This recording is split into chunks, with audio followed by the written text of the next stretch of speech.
ఈరోజు కార్తీక మాసం బహుళపక్షం త్రయోదశి తిథి ఉంది. కార్తీక బహుళ త్రయోదశి తిథి నాడు యమదీపాన్ని వెలిగించాలని, యమదీప దానాన్ని ఇవ్వాలని ధర్మసింధు, నిర్ణయసింధు అనే ప్రామాణిక గ్రంథాల్లో చెప్పారు.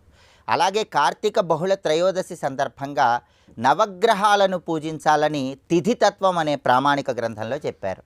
అలాగే కార్తీక బహుళ త్రయోదశి సందర్భంగా గోత్రిరాత్రా వ్రతం అనే పేరుతో గోమాతను పూజించాలని ధర్మసింధు, నిర్ణయసింధు అనే ప్రామాణిక గ్రంథాల్లో చెప్పారు. కాబట్టి ప్రధానంగా కార్తీక బహుళ త్రయోదశి సందర్భంగా యమదీప పరిహారాన్ని, నవగ్రహ పరిహారాన్ని, గోమాత పరిహారాన్ని పాటించడం ద్వారా సకల శుభాలను సిద్ధింపజేసుకోవచ్చు.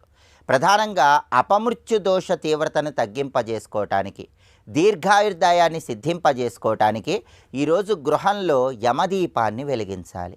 ఈ యమదీపాన్ని ఎలా వెలిగించాలంటే